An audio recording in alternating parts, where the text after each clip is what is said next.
Tercera parte: Guerra e imperialismo. 10. El momento filosófico en la política determinada por la guerra. Lenin 1914 a 1916. Etienne Balibar.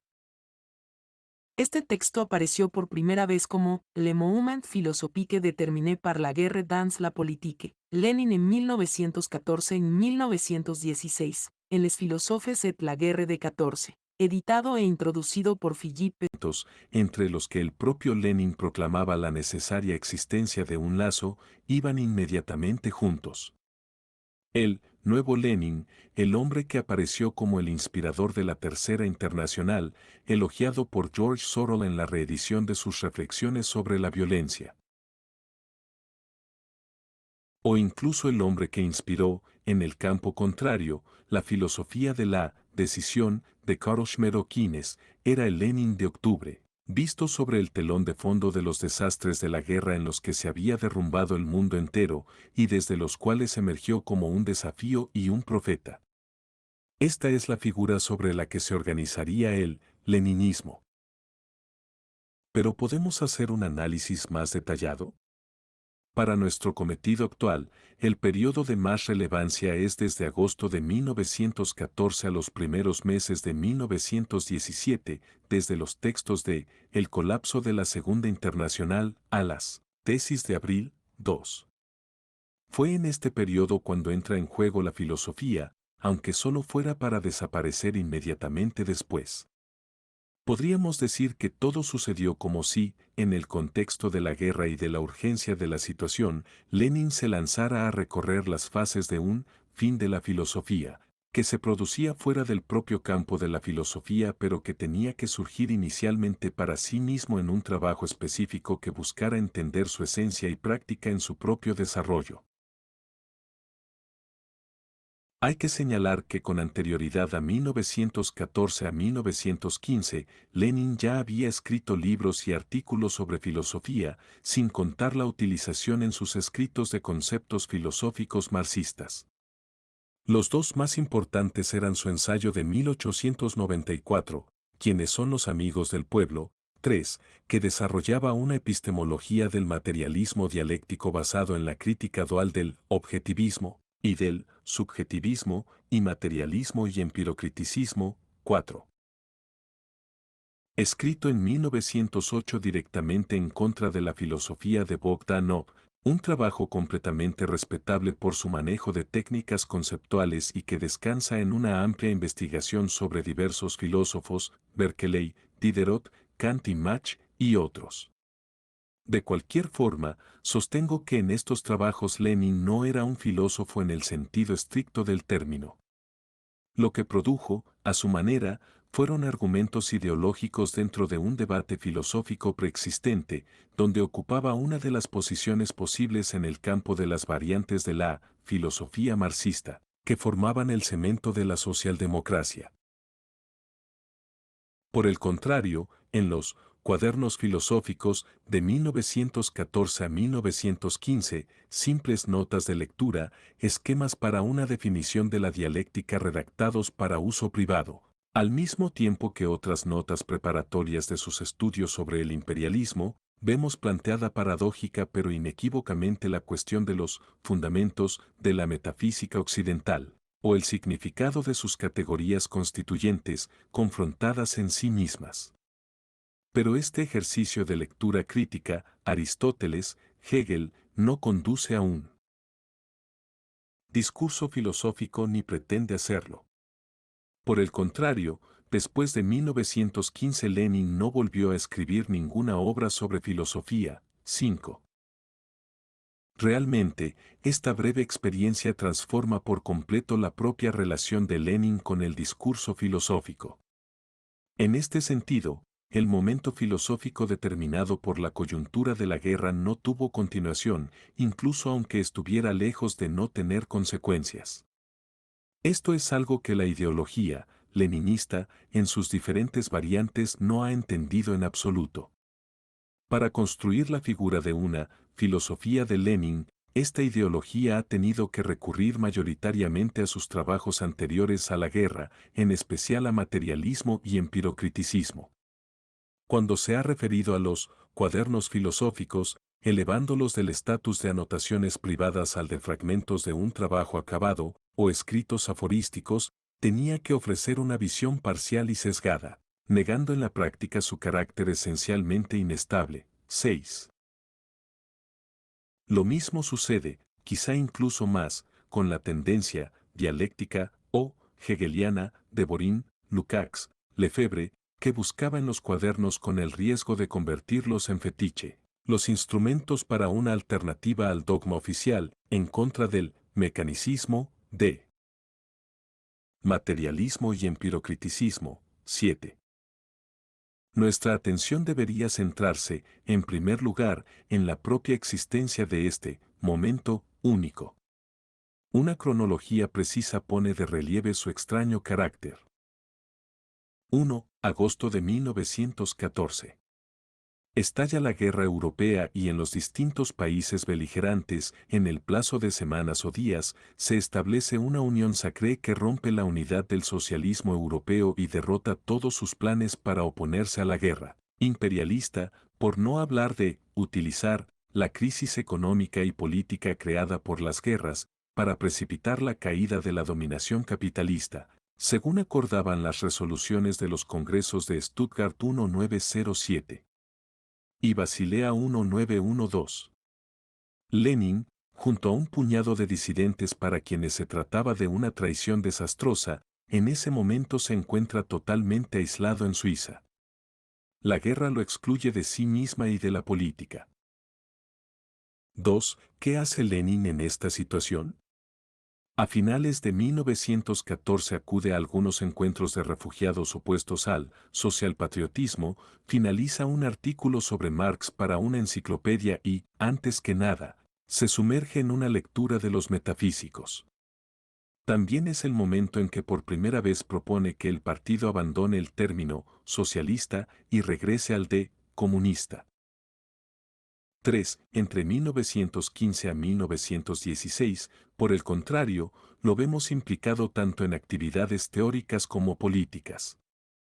Las conferencias de Zimmerwald, septiembre de 1915, y Quiental, abril de 1916, estuvieron preparadas por una serie de textos sobre el colapso de la Segunda Internacional, y la formulación de la consigna de transformar la guerra imperialista en guerra civil revolucionaria, lo que provoca polémicas no solo con los socialchauvinistas, sino también con las corrientes pacifistas.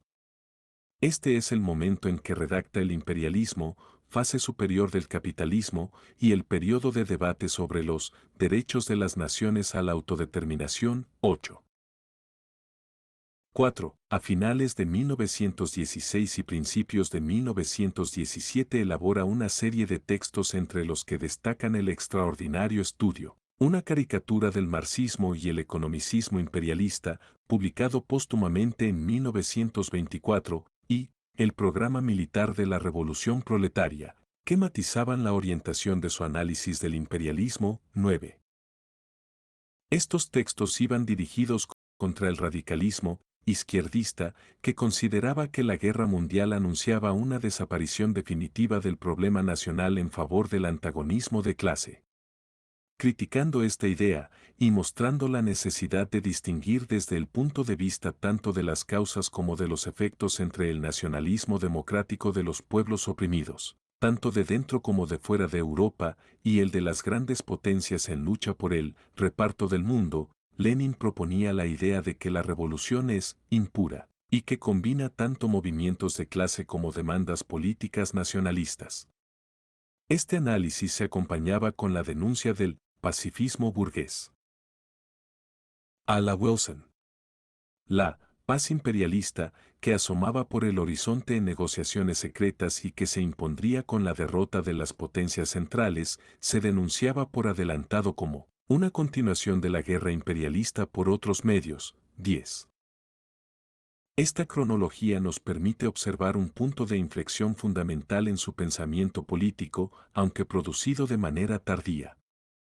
El evolucionismo económico basado en la extrapolación de tendencias históricas que había dominado el pensamiento socialista durante el periodo de la Segunda Internacional, y que pronto se volvería a hacer presente en la tercera, ya fuera de una forma progresiva o catastrofista, transformación gradual o colapso del capitalismo. Seguía inspirando los textos de Lenin de 1915 a 1916, incluyendo el folleto El imperialismo, fase superior del capitalismo.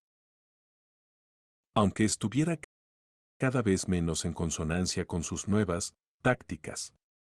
Con los análisis de finales de 1916 y principios de 1917 que precedieron al momento revolucionario, este evolucionismo se vio profundamente rectificado. No solamente se concebía el desarrollo histórico como desigual, sino que la complejidad del campo político aparecía definitivamente irreducible a una lógica de tendencias. Siguiendo a Althusser, podemos llamar a esto el descubrimiento en el campo teórico y estratégico de la sobredeterminación intrínseca de los antagonismos de clase. La comparación con el pensamiento de Rosa Luxemburg resulta particularmente significativa.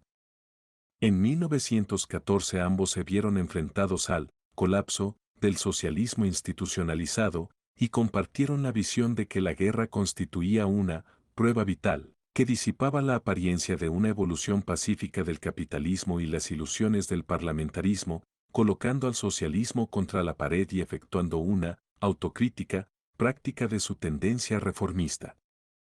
Para Luxemburg, la situación había regresado a la descrita por Marx en el Manifiesto Comunista, una crisis final sin más tema que la revolución, producto de una simplificación radical de las condiciones de la lucha de clases. 11.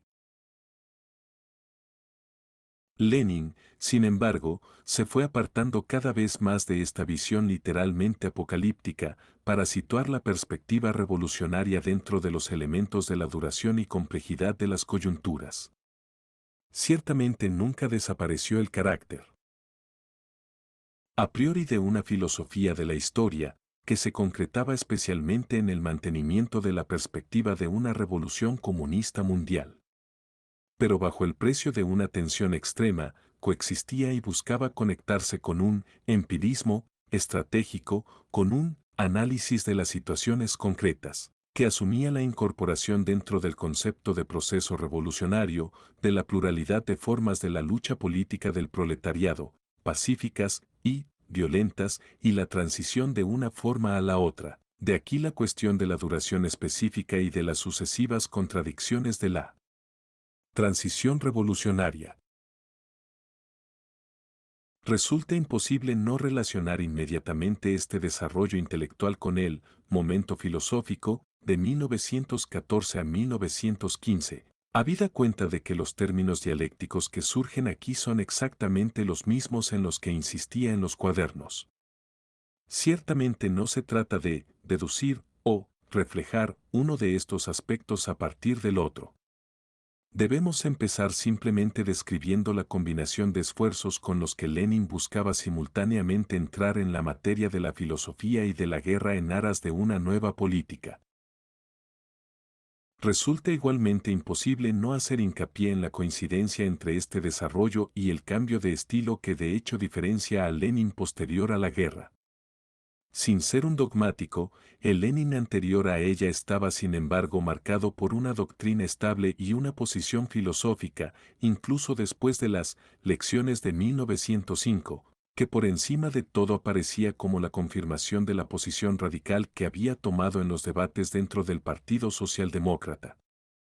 En este aspecto había una continuidad fundamental entre el desarrollo del capitalismo en Rusia y las tesis sobre la cuestión nacional de 1913 o incluso el análisis de el colapso de la Segunda Internacional que señalaban al proletariado como la fuerza homogénea y potencialmente hegemónica que tenía que asegurar las dos tareas de la revolución burguesa en la retrasada Rusia y las de la revolución socialista. 12.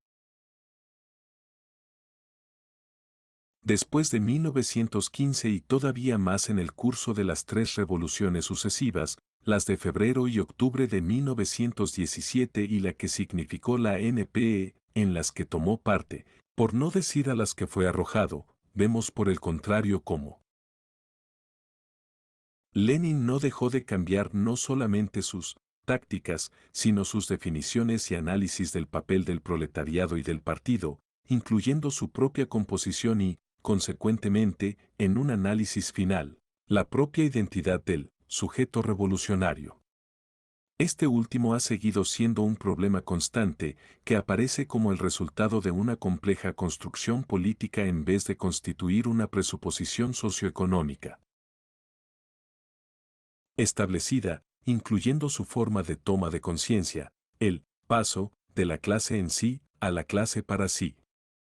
De hecho, en mi opinión, podemos ver esta interrogación permanente que eventualmente conduce, de modo dramático, a la desaparición del proletariado en el sentido clásico, que comienza a madurar en el pensamiento de Lenin ya durante el curso de la guerra, bajo el efecto de los interrogantes que ésta planteaba, pero también bajo el efecto de la inmediata reconsideración filosófica que produjo.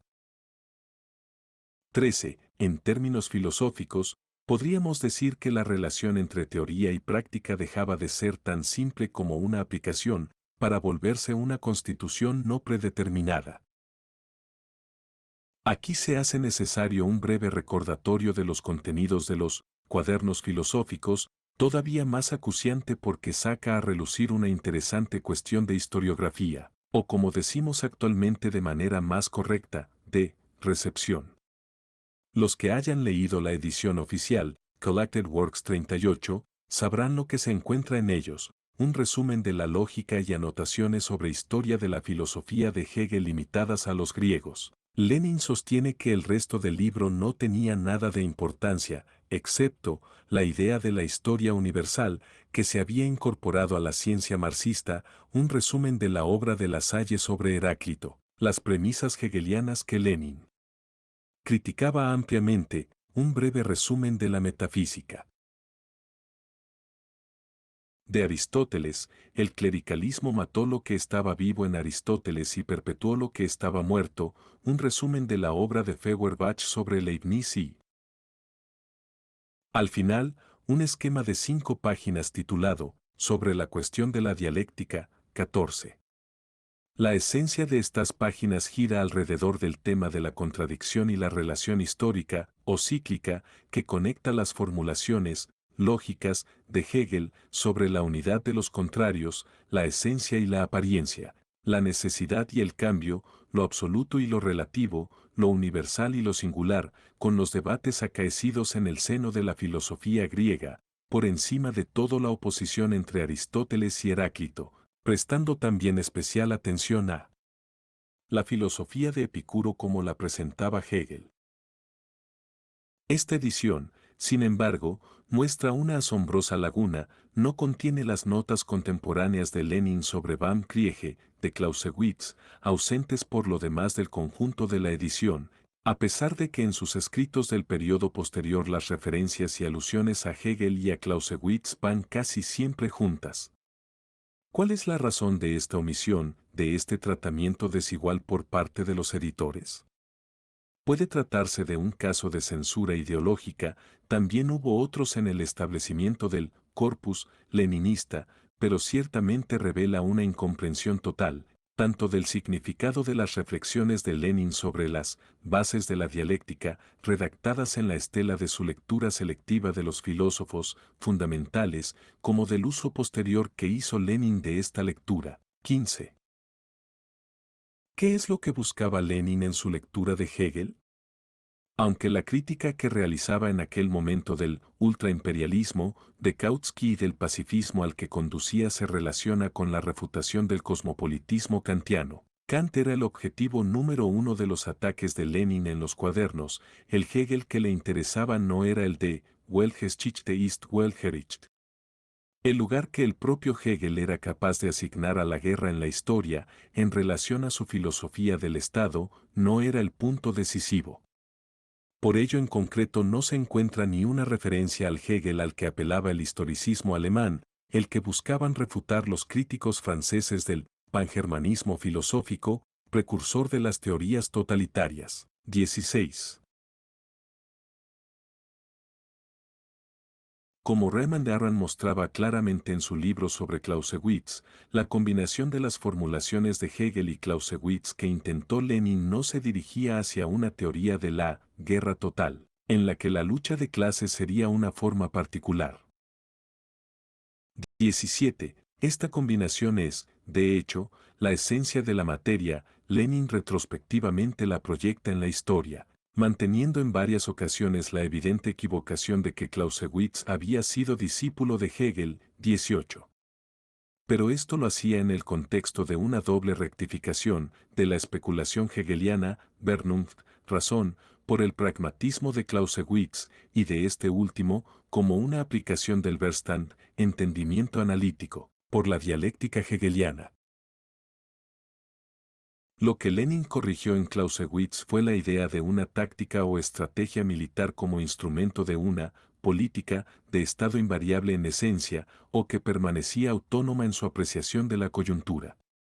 La guerra, o las guerras, con sus características cambiando con las épocas, es una forma que contiene la esencia de la política y por ello se convierte en la verdadera forma de su realización, de acuerdo con la dialéctica de la génesis inmanente de las diferencias y la objetividad de la apariencia. Continuando la política, por otros medios, como decía la conocida fórmula, la guerra no hace otra cosa que expresarla, transformando también su curso, sus condiciones y sus actores. Simétricamente, Lenin corrige en Hegel la idea de una contradicción dialéctica que permite la localización de lo absoluto en lo relativo, independientemente de la coyuntura y de la forma contingente que la propia movilización de masas asume. Por ello, la traducción práctica de la dialéctica histórica no supone simplemente leer a Hegel a través de Marx, sino también a través de Clausewitz. 19. Esto se podría resumir de la siguiente manera: dentro de la propia guerra no solamente hay una primacía de la política sobre la guerra, lo que significa que la lucha de clases no deja de producir sus efectos, incluso si lo hace por otros medios, y, en otras formas, no solamente la complejidad de la lucha de clases siempre excede la simplificación impuesta por el momento militar, sino que también excede a una representación simplificada de la propia lucha de clases como un simple duelo. Concebir la coyuntura, para intervenir en ella, es rechazar esta doble simplificación del proceso histórico, la impuesta por la guerra, o más bien la simplificación que la guerra parece realizar, debido al derrumbamiento temporal de las políticas de clase, y la de los marxistas, ortodoxos, idealmente opuestos a ella, incluyendo a aquellos que, como Rosa Luxemburg, no traicionaron a su bando, que proponían simplemente sustituir la guerra nacional por la lucha de clases. Podemos observar esta dialéctica en los textos de 1914 a 1915. La primera aplicación que Lenin hizo de la fórmula de Clausewitz fue vincular la escisión que había abierto la guerra en el socialismo europeo, entre internacionalistas y chauvinistas o defensores de la Unión Sacrée, con las tendencias previas existentes en la política socialista, esto es, considerándola como una continuación del conflicto entre las alas reformistas y revolucionarias del marxismo, independientes de individuos concretos. 20. Esta explicación era de hecho una racionalización retrospectiva, como si la Unión Sacrée hubiera sido previsible, y en ese sentido seguía siendo evolucionista. Iba acompañada por la idea de que esta traición señalaba la presencia de un cuerpo extraño, esclavo de la burguesía, dentro del movimiento obrero, y por la teoría de las migajas, con la que la explotación imperialista corrompía a la aristocracia del trabajo. Implícitamente presuponía, por consiguiente, la existencia de una masa proletaria, pura, intrínsecamente hostil a la guerra, aunque el giro realizado por los dirigentes políticos y sindicales, junto a las limitaciones de la movilización, la hubieran atomizado temporalmente, reduciéndola a la impotencia. La elaboración sistemática de la consigna de Lenin de transformar la guerra imperialista en guerra civil revolucionaria produjo la aparición de un argumento sensiblemente diferente. Lejos de ser la segunda mejor opción, 21, más bien se puede considerar como la aplicación rigurosa de la idea básica de que la guerra no era una catástrofe sino un proceso, con contradicciones específicas que había que analizar. 22. La comparación con Marx y Engels resulta instructiva. Lenin no estaba interesado, como lo habían estado sus predecesores, en el detalle de las operaciones militares, sino por el contrario en el hecho de que las masas estaban envueltas en la guerra. De la idea de la guerra total o de la guerra popular, retuvo solamente que la guerra es un hecho de la sociedad y no puede reducirse a una confrontación de estados. Esto le permitió mantener que la guerra desde el principio tenía un doble carácter, era una confrontación entre los poderes imperialistas, pero también la utilización, por parte de los beligerantes de las fuerzas del adversario para domesticar a su propio proletariado. Sin embargo, en un último análisis, estas fuerzas están formadas por masas proletarias o proletarizadas. La duración de la guerra era un factor decisivo, añadiendo no solo un mayor sufrimiento sino la transformación de las condiciones tanto objetivas como subjetivas del conflicto. Si el conflicto despertaba odios nacionales, como cualquier otra guerra, se estaba produciendo en un periodo de capitalismo maduro. Por ello la guerra tenía un resultado doble. Implicaba a las masas en la guerra, no solo como un objeto manipulable, sino como un poder que a largo plazo sería imposible de controlar.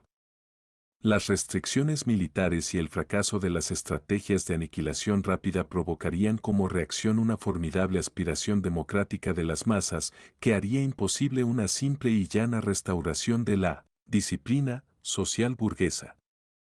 Al mismo tiempo, sin embargo, la tendencia del imperialismo a transformarse a sí mismo en capitalismo de Estado, mediante la centralización y militarización de la producción, cruzaría un umbral decisivo. Deberíamos señalar que Lenin introduce aquí dos aspectos que constituirían la unidad de los contrarios de la dictadura del proletariado, tal como la redefinió en el periodo 1917-1923-23. También deberíamos señalar que este análisis de la productividad histórica de la guerra, en términos de fuerzas y conflictos sociales, es en última instancia lo que justificaba su convicción de que era posible en la práctica hacer la guerra a la guerra, llegar a un entendimiento de ella, y por lo que concernía a su destino personal, entrar en ella como un factor de alteración de su lógica puramente militar, en tanto que la ideología pacifista, o la versión pacifista del internacionalismo, había dado pruebas de su impotencia. Si regresamos a la angustiosa pregunta de cómo podía la guerra producir el socialismo, habida cuenta de que el socialismo había sido incapaz de impedir la guerra, encontramos que la respuesta está abierta. La socialización de la economía y la latente revuelta de las masas en el frente y en la retaguardia solamente determinan una situación revolucionaria, que puede desarrollarse o no en la dirección de una ruptura de hecho. Lo que llega a ser fundamental es el hecho de que la guerra tiene una historia. Para saber qué tipo de conciencia de clase puede surgir de la guerra, lo que se necesita es un análisis diferenciado de las divisiones internas del proletariado y de la manera en que se desarrollan. Los efectos ambivalentes del sentimiento nacional en Europa también tienen que tomarse en consideración. La posición de principios, democrática, a favor del derecho de las naciones a la autodeterminación, así como el llamamiento para desmantelar, por lo menos provisionalmente, los imperios multinacionales que descansan en los privilegios de casta de una nación dominante, aparece como un momento político inevitable de la transformación de la situación revolucionaria en una guerra civil anticapitalista. 24. Para determinar si en Lenin se encuentra algo distinto a una negación del nacionalismo como fenómeno de masas, no es suficiente con señalar simplemente su brutal reducción crítica del patriotismo, presentado como la máscara ideológica de los intereses imperialistas, y su negativa a entrar en la casuística de agresores y agredidos. Debemos seguir la progresiva transformación del propio concepto de imperialismo, especialmente en las discusiones que mantuvo con los defensores de las posiciones pacifistas y de los proyectos de desarme que surgieron en el transcurso de la guerra. Parece claro que la mayor objeción de Lenin a estos proyectos se encontraba en su parcialidad eurocéntrica, algo que resultaba especialmente relevante en las consignas de Wilson. Para Lenin, en aquel momento, unos Estados Unidos de Europa eran, o bien imposibles o bien reaccionarios, representaban la idea de la transformación de la guerra imperialista en una paz imperialista, o una nueva división del mundo bajo la apariencia, metafísica, como dice Lenin, de una antítesis absoluta entre la paz y la guerra. 25. El hecho real era que la guerra europea no era exclusivamente europea, sino que venía determinada por una estructura global total que diferenciaba irreversiblemente los nacionalismos. Incluso en la propia Europa era posible desde este punto de vista identificar situaciones de tipo colonial, como mostraba el levantamiento en Irlanda de 1916. También resulta cierto que fue solamente tras su regreso a Rusia, después de la Revolución de Febrero, cuando Lenin realmente intenta realizar un análisis de clase del nacionalismo de las masas, especialmente del nacionalismo campesino en Rusia, es decir, de la relación de dependencia que existía entre las masas y el Estado nacional en una situación de emergencia. Y aún así, no lo hizo desde una perspectiva psicológica, sin duda por la falta de conceptos que le permitieran romper el enfrentamiento simétrico entre las ideologías de la raza o del carácter nacional y las de la conciencia de clase, sino exclusivamente en una forma llena de dudas en términos de la composición social de los bloques del campesinado o de la pequeña burguesía como bloque. Esta es la razón por la que la cuestión no acabó de recibir finalmente ninguna solución teórica, sino solamente sucesivas soluciones tácticas, empezando por las que aplicó Lenin en 1917 contra los defensores del extremismo revolucionario y del golpe de Estado proletario. 26. En resumen, la guerra aparece como profundamente transformadora del concepto mismo de situación revolucionaria. Ya no era un postulado vinculado a la idea de una cierta madurez del capitalismo, de la cual la guerra era un síntoma, sino por el contrario el resultado del análisis de los efectos de la propia guerra en una estructura global diferenciada, en la cual los países, avanzados y atrasados, coexistían y se interpenetraban, lo que sucedía especialmente en Rusia. Por ello, al mismo tiempo, Lenin mantuvo constantemente la tesis de una revolución mundial y concebía la utilización de una paz por separado, decretada unilateralmente por el país en el que las contradicciones hubieran alcanzado el punto de ruptura, como un medio de actuación sobre el equilibrio de las fuerzas en su conjunto. Sin embargo, esto no le llevó a aceptar la idea del socialismo en un solo país. Aún más, en estas condiciones dejó de identificar la revolución con el establecimiento del socialismo. La revolución, en la medida que procedía del hecho de la guerra, era en cierto sentido algo menos que el socialismo, la expresión de la revuelta democrática de las masas, un movimiento nacional o incluso la continuación del capitalismo de Estado, y en otro algo más que el socialismo, inmediatamente vinculada con el proyecto comunista, incluso bajo la forma de comunismo de guerra. En resumen, era una ruptura sobredeterminada históricamente y el punto de partida de una nueva dialéctica, de acuerdo con las lecciones sacadas de la lectura práctica de Hegel y Clausewitz. Tenemos que admitir no obstante que este giro intelectual era solamente una tendencia que no carecía de sus movimientos contrarios. Para convencerse de ello solamente es necesario, por ejemplo, volver a leer desde esta perspectiva El Estado y la Revolución, 27.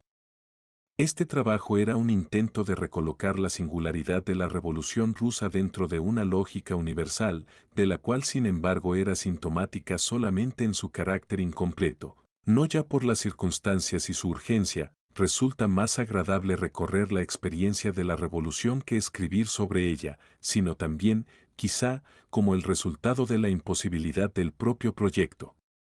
A partir de 1914, el Lenin, filósofo, avanzó más allá del Lenin revolucionario, pero el Lenin teórico de la revolución seguía estando detrás de su propia práctica.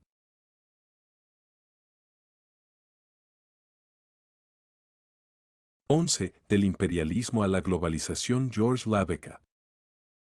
Este capítulo fue publicado originalmente como introducción a Vladimir Ilich Ulyanov Lenin, El imperialisme, État de suprême du capitalisme, París, Le Temps des Cerises, 2001. El ensayo de Lenin El imperialismo, fase superior del capitalismo, un esbozo popular, publicado en 1917, fue escrito en Zúrich la primavera del año anterior, según nos dice el autor. 1. Respondía a una situación de emergencia. Era necesario comprender la naturaleza de la guerra mundial y explicar sus características para poder establecer la actitud que los socialistas debían tomar sobre ella. La guerra correspondía a un nuevo estado que había alcanzado el capitalismo, el imperialismo. Y sus condiciones objetivas representaban el preludio de la revolución socialista. Esta fue la tesis que Lenin adelantó. Era tanto económica, afirmando que el imperialismo era producto del desarrollo del capitalismo y no una política a la que se pudiera combatir, como política, denunciando el socialchauvinismo que apoyaba a la burguesía no solo como una traición al socialismo, sino por su incapacidad para entender que la guerra podía proporcionar una oportunidad de victoria para el proletariado. El análisis de Lenin rechazaba cualquier tipo de neutralidad.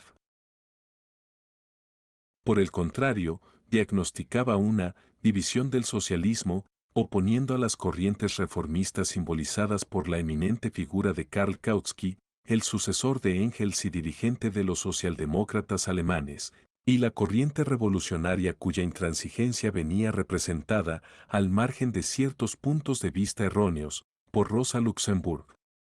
La teoría del imperialismo formaba el punto de articulación de una lucha de muchos flancos, tanto ideológicos como estratégicos, que culminaría en la Revolución de Octubre.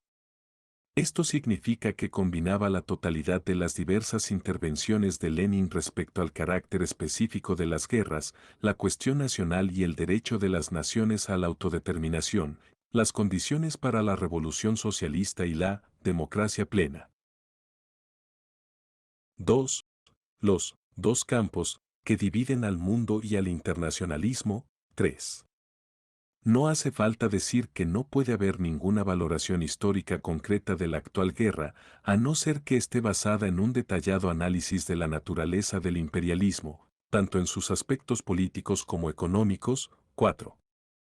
Georgy Lukács fue el primero en sostener, en 1924, que la superioridad de Lenin, y esto es un alcance teórico sin igual, reside en su articulación concreta de la teoría económica del imperialismo con todos y cada uno de los problemas políticos de la época actual, haciendo de la economía de la nueva etapa una guía para toda acción concreta en la decisiva coyuntura resultante. 5. El modesto subtítulo del trabajo de Lenin, Un esbozo popular, no nos debe llevar a subestimar el enorme trabajo de preparación que le precedió. Este trabajo forma parte de los Cuadernos sobre el imperialismo, que ocupan 900 páginas del volumen 39 de sus obras completas y que cubren solamente el periodo 1915 a 1916. Estos cuadernos, numerados desde Alfa a Omicron, complementados por otros más sobre temas concretos, por ejemplo, marxismo e imperialismo, material sobre Persia y notas variadas. Contienen extractos comentados de cerca de 150 libros, así como 240 artículos que aparecieron en 49 periódicos diferentes, en alemán, francés, inglés y ruso, junto con amplias listas bibliográficas obtenidas principalmente de los archivos de la Biblioteca de Zúrich, la ciudad donde vivía en aquel momento. 6. En diversas ocasiones Lenin trabajó allí sobre el ensayo de El imperialismo, fase superior del capitalismo. 7. Así como en los artículos, el imperialismo y el derecho de las naciones a la autodeterminación, 8, y el imperialismo y el giro al socialismo, 9. Lenin resume informaciones referidas a los consorcios, eléctricos, petroleros, del carbón, cinematográficos, las luchas por la hegemonía entre las grandes potencias, los bancos, los diferentes imperialismos, el sistema colonial. Presta especial atención a dos trabajos que constituyen sus fuentes fundamentales. El primero era Imperialism, de J. A. Hobson, publicado por primera vez en Londres en 1902, al que el cuaderno Capa dedica su resumen más amplio, pp 405 a 436. Lenin prestó especial atención a los casos de parasitismo, como por ejemplo Inglaterra recurriendo a las tropas hindúes para que hicieran la guerra en su beneficio, p. 418. Señaló que el Estado dominante se lanzaba a corromper a las clases inferiores para mantenerlas apaciguadas y que las razas blancas habían quedado liberadas del trabajo y estaban viviendo como una aristocracia mediante la explotación de las razas inferiores, p. 420, señalando que China podía despertarse, p. 428. Indicaba que el capital había tenido éxito en conseguir la colaboración internacional mucho más rápidamente que los obreros, p. 428, que el imperialismo utilizaba su superioridad económica para impedir el desarrollo de los países dominados, p. 430, y que las desigualdades entre países eran un activo del imperialismo, p. 430. El segundo trabajo, al que se encontraba más próximo y que fue su fuente principal, era la obra del marxista Rudolf Hilferding. El Capital Financiero, publicada en 1910 y de la que apareció una edición rusa en 1912. Aunque Lenin aprueba lecciones tan importantes como que, la respuesta del proletariado a la política económica del capital financiero, al imperialismo, solamente puede ser el socialismo y no el libre comercio, p. 337, no duda en hacer hincapié en los defectos que su propio libro tenía que rectificar, un error teórico sobre el dinero, el fracaso prácticamente total para reconocer la división del mundo entre las grandes potencias y no saber interpretar la correlación entre imperialismo y oportunismo, 10. En relación con su preocupación central sobre el imperialismo, Lenin también regresó a ciertos escritos de Marx y Engels relacionados con Europa, Rusia, la cuestión nacional, el internacionalismo, la Comuna de París e Irlanda, 11. Entre los textos marxistas a los que prestó detallada atención, Lenin reservó un lugar especial para Kautsky, preparando el proyecto para el panfleto que más tarde le dedicaría. 12. El trabajo de Hobson, señalaba, es especialmente útil porque ayuda a desvelar la falsedad básica de Kautsky en esta materia, p. 116. Kautsky había cometido un error doble. Por un lado, pensó que era posible oponer al pillaje del monopolio de la banca y de la opresión colonialista un capitalismo saludable y pacífico, en otras palabras, un reformismo pequeño burgués a favor de un capitalismo limpio, pulcro, moderado y refinado, y Bidem, con ello dejaba de ver al imperialismo como una fase económica. Por otro lado, con sus tesis sobre el ultraimperialismo, Kautsky mantenía la ilusión de un futuro pacífico gracias a la unión de los poderes capitalistas. Aquí nos limitaremos a señalar el carácter ejemplar del método de trabajo de Lenin. En modo alguno es diferente del que empleó anteriormente preparando el Estado y la Revolución. En mi introducción al Cuaderno Azul, señalaba: actividad práctica, lucha contra la guerra en las conferencias de Zimmerwald y Quiental. Actividad teórica, tesis sobre el derecho de las naciones a la autodeterminación, sobre el socialismo y la guerra, el colapso de la Segunda Internacional y el imperialismo como la fase superior del capitalismo. Actividad pública y privada, este propagandista y activista era un ratón de biblioteca, llenando cuaderno tras cuaderno con sus apuntes. Análisis concreto de la situación concreta, mientras la práctica política de Lenin forjaba los instrumentos científicos para una transformación del mundo en el sentido más estricto, en la que todavía estamos comprometidos. En otros sitios el ruido de otras armas, que desvelaban la violencia inherente a las relaciones capitalistas de producción, se apoderó del propio movimiento obrero y dejó a sus mejores elementos sumidos en la ceguera. 13. Esta ya era la lección del capital. Es necesaria una precisión final para evitar un malentendido que se ha convertido en clásico. El término superior del título del trabajo de Lenin no debe entenderse como último o final en ningún sentido ontológico, es decir, el estado después del cual no puede haber ningún desarrollo posterior. Simplemente significa contemporáneo o presente. El propio autor lo dejó claro en un cierto número de ocasiones. Al plantearse el título, inicialmente optó por el imperialismo, la fase superior, moderna, del capitalismo, 14. En otras partes escribió, moderna, reciente, la fase reciente, p. 230. De hecho conservó el subtítulo que Iferdin ponía para el capital financiero, la fase reciente del desarrollo del capitalismo, p. 333, 15. Más adelante veremos que en este sentido la globalización actual puede igualmente considerarse perteneciente a la fase imperialista o que representa una nueva expresión de ella.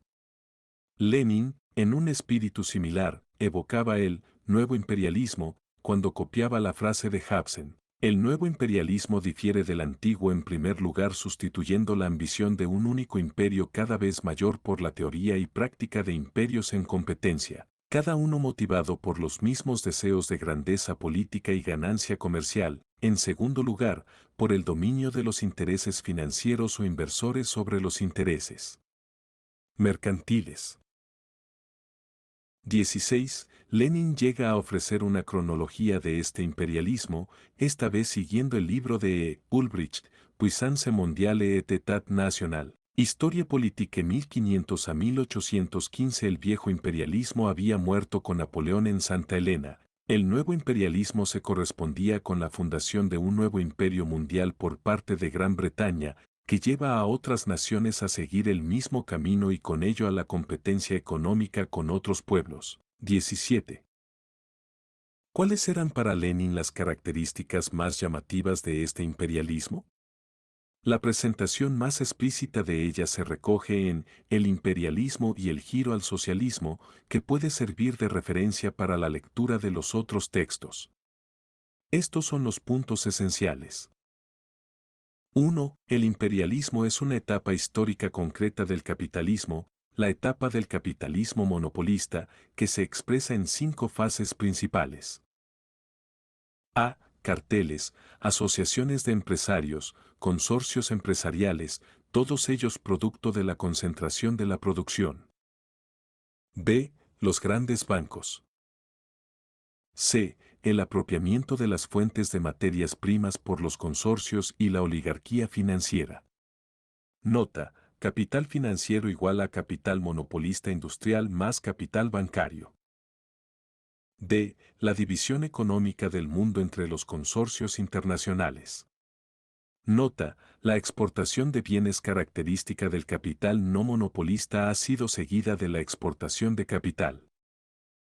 E. Se ha completado la división territorial del mundo, las colonias. Deberíamos añadir que, históricamente, el imperialismo se estableció totalmente entre 1898 y 1914, siendo los puntos de referencia la Guerra Hispano-Estadounidense de 1898, la Guerra Anglo-Boer de 1899-1902, la Guerra Ruso-Japonesa de 1904 a 1905 y la crisis económica europea de 1900. 2. El imperialismo es un capitalismo parásito o en descomposición. Nota: estos términos difieren de los del primer enunciado en que aparecen para expresar un juicio de valor, pero también son económicos, aunque se empiecen a sacar las implicaciones políticas del análisis. Por ello, A. La burguesía imperialista, a pesar del acelerado desarrollo de ciertas ramas de la industria, está en descomposición porque ha pasado de ser republicana y democrática, bajo la libre competencia, a ser reaccionaria. B. La formación de un amplio estrato de rentiers que viven de recortar cupones. C. La exportación de capital, que es el parasitismo elevado al cuadrado. D. La reacción política es propia de la naturaleza del imperialismo, es un principio de venalidad y corrupción y produce toda clase de panamás. E. La explotación de las Naciones oprimidas.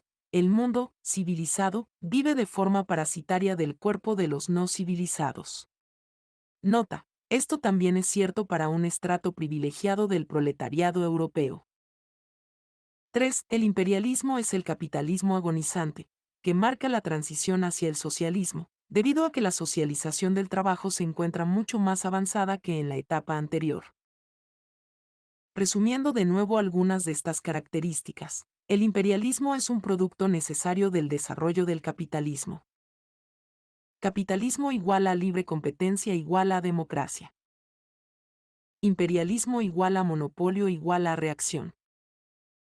Podemos ver aquí la íntima conexión de los dos niveles, el económico, el estatus de las fuerzas productivas, y el político, la naturaleza de las relaciones sociales, que llegado el momento deja claro que hay una contradicción entre imperialismo y democracia.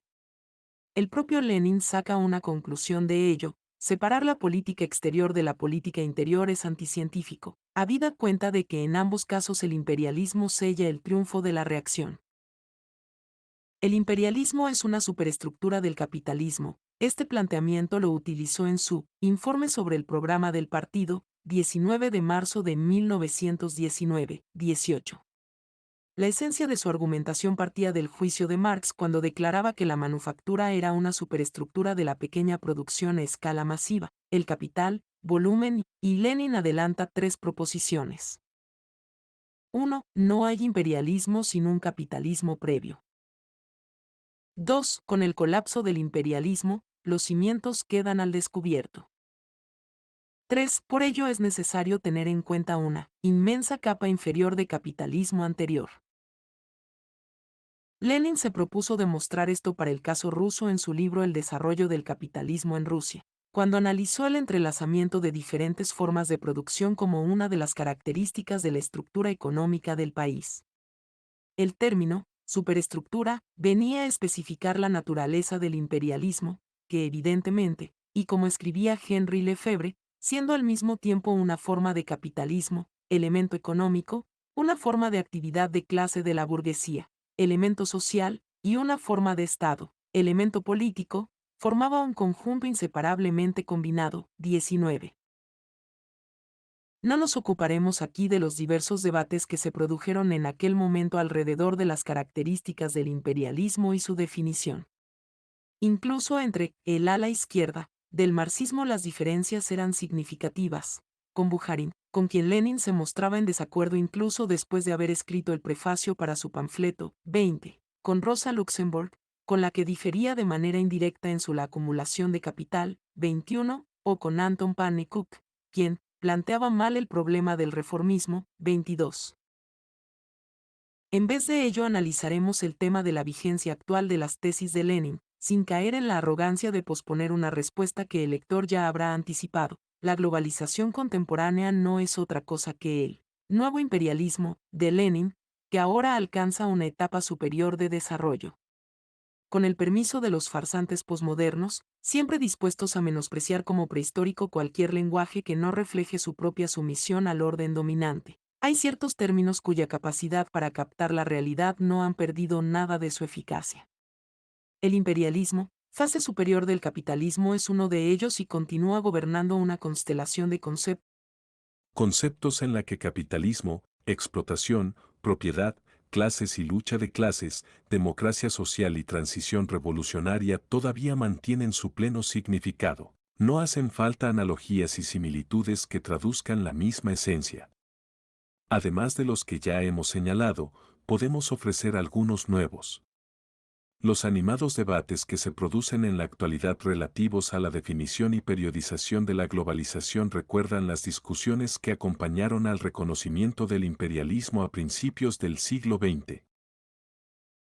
Su relación con el capitalismo, sus características determinantes, el papel recíproco de la economía y la política, las formas de competencia, su apariencia en la década de los 60, antes o después, o tan tempranamente que algunos autores rechazan cualquier originalidad para un fenómeno que consideraban coextensivo al capitalismo. Es cierto que el mercado mundial coincide con el advenimiento de las relaciones capitalistas de producción. Marx y Engels hicieron hincapié en este hecho en el Manifiesto 23. En el Capital, Marx volvió sobre ese punto: la producción capitalista crea el mercado mundial y su formación es una de las características específicas del capitalismo. 24. Asimismo, sobre el predominio del capital financiero, Marx ya había señalado que, con el capital que produce intereses, la relación capitalista alcanza su punto decisivo, es decir, lo que Marx llama el fetiche automático, la autovalorización del valor, el dinero produciendo dinero. De este modo la propiedad del dinero para crear valor, para rendir interés, se vuelve tan completa como la propiedad de un peral para producir peras. 25. En todos los casos, hace falta recordarlo, es el beneficio basado en el capital productivo el que está en la raíz de los beneficios del capital financiero. 26. Todo ello no debería llevar a menospreciar las características de este nuevo imperialismo que es la globalización, cualesquiera que sean los matices que se consideren a la hora de definir su periodización. Sin duda se han mantenido las características señaladas por sus primeros teóricos, Hobson, Hilferdin, Lenin, pero se han visto aceleradas por la conjunción de tres fenómenos recientes: la supremacía del capital financiero especulativo, las revoluciones tecnológicas, especialmente en el campo de la información y de las comunicaciones, y el colapso de los así llamados países socialistas. A comienzos del siglo XX, ya se habían producido flujos de capital, pero actualmente han llegado al punto de desencadenar una integración total que permite a los monopolios considerar el mundo como un campo global al servicio de sus intereses, amparados por las instituciones internacionales que, bajo su control, cumplen la función de un gobierno a escala planetaria: el FMI, el Banco Mundial, la Organización Mundial del Comercio, etc. El fin de cualquier competencia entre bloques antagonistas, al margen de los regímenes y formas que tengan, también deja el campo abierto a una única superpotencia, Estados Unidos de América, cuya hegemonía se ejercita en todos los terrenos: económico, militar, estratégico, político, legal, científico, tecnológico, lingüístico y cultural. Provista de una omnipotencia nunca alcanzada por ninguna otra nación, Estados Unidos ocupa ahora el lugar que una vez ocupó Gran Bretaña. Ya en 1915, mientras señalaba el papel de Gran Bretaña, Lenin vislumbraba la transición del poder cuando decía que Estados Unidos era el país dirigente del capitalismo moderno, y en muchos aspectos el modelo e ideal de la civilización burguesa.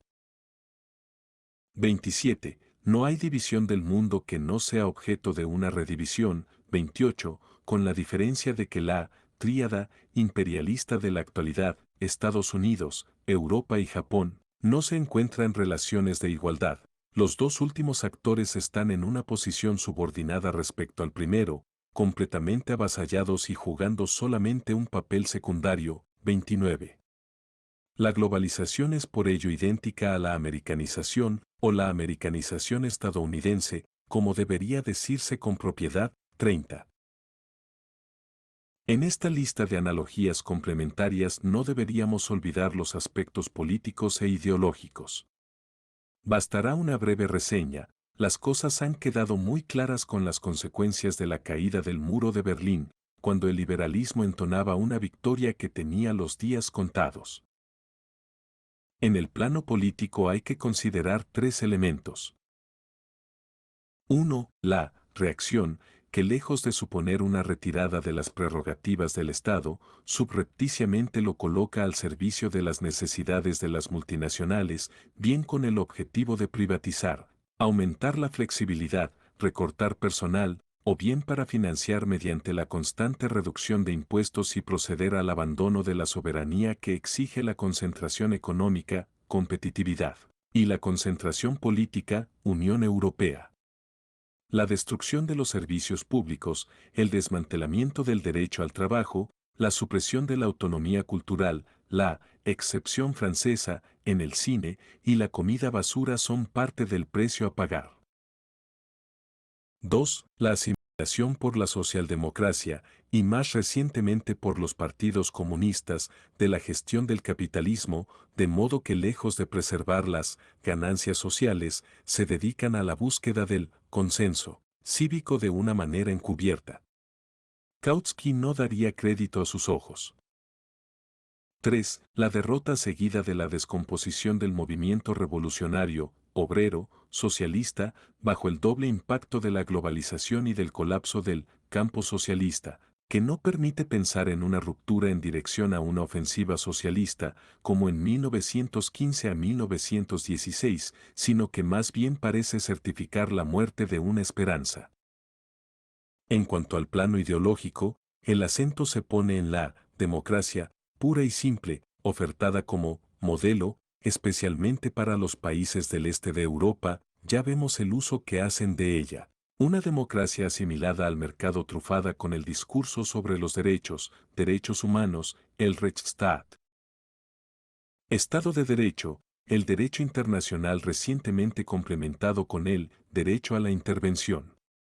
El único objetivo de todo esto es inculcar el reinado del NHA, no hay alternativa, la deidad thatcheriana de sumisión a la fatalidad del neoliberalismo. La otra cara de la moneda, que de hecho es una réplica de lo mismo, es la abstención política, la involución religiosa y nacionalista, la afirmación de la comunidad y la etnia, por no hablar del crecimiento diario de la desigualdad que no respeta ningún aspecto, desde la educación a la salud. Claramente el paquete va envuelto en una caja con una imagen bien diferente, la de la globalización feliz, como nos asegura un adulador debidamente autorizado, que garantiza por lo menos de modo virtual, en eso se queda, el crecimiento para todos, el respeto a las diferencias, la promoción de la sociabilidad, el libre acceso a la información y la libertad de movimientos en la aldea global.